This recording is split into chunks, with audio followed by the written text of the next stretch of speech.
Dinala tayo ng ating mga pa sa isang quick stopover bago dumiretso sa Luxembourg for vacation. And right now, nandito tayo sa pinakamatandang lungsod sa buong Germany, ang Trier. The city was founded by the Romans all the way back in 16 BC. Kaya kahit saan ka tumingin, ramdam mo yung bigat ng kasaysayan. But the main reason kung bakit tayo minto rito ay para bisitahin ng sikat na High Cathedral of St. Peter o mas kilala rito bilang Trier Dome. Alam nyo ba na ito ang pinakamatandang simbahan sa buong Germany? Sobrang ganda ng architecture nito. Makikita mo yung pinaghalong Roman, Romanesque at Gothic styles dahil paulit-ulit itong pinalawak at inayos sa loob ng mahigit 1,000 taon. Pagpasok mo sa loob, mapapahanga ka talaga sa taas ng ceilings at sa solemnity ng lugar. Mapapansin mo rin ang napakalaking organ at ang intricate stone carvings sa paligid ng altar. Ang Trier Dome ay tahanan ng tinatawag nilang Holy Tunic.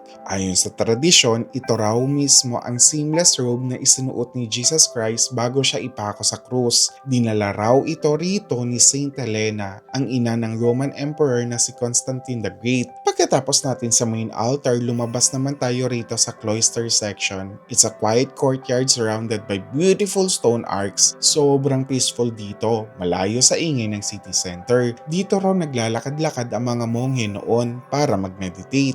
Ang ganda rin ng contrast ng mga lunti ang halaman laban sa lumang pulang bato ng cathedral structures. Sobrang sulit nitong quick historical stopover natin dito sa Trier Dome. Worth it talagang daanan ito lalo na kung mahilig kayo sa world history. Pero ayun nga, mabilis ang silip lang muna tayo dahil oras na para mag-drive at tumuloy sa ating main destination, Luxembourg. Well, that's it for today's vlog. A simple like is appreciated.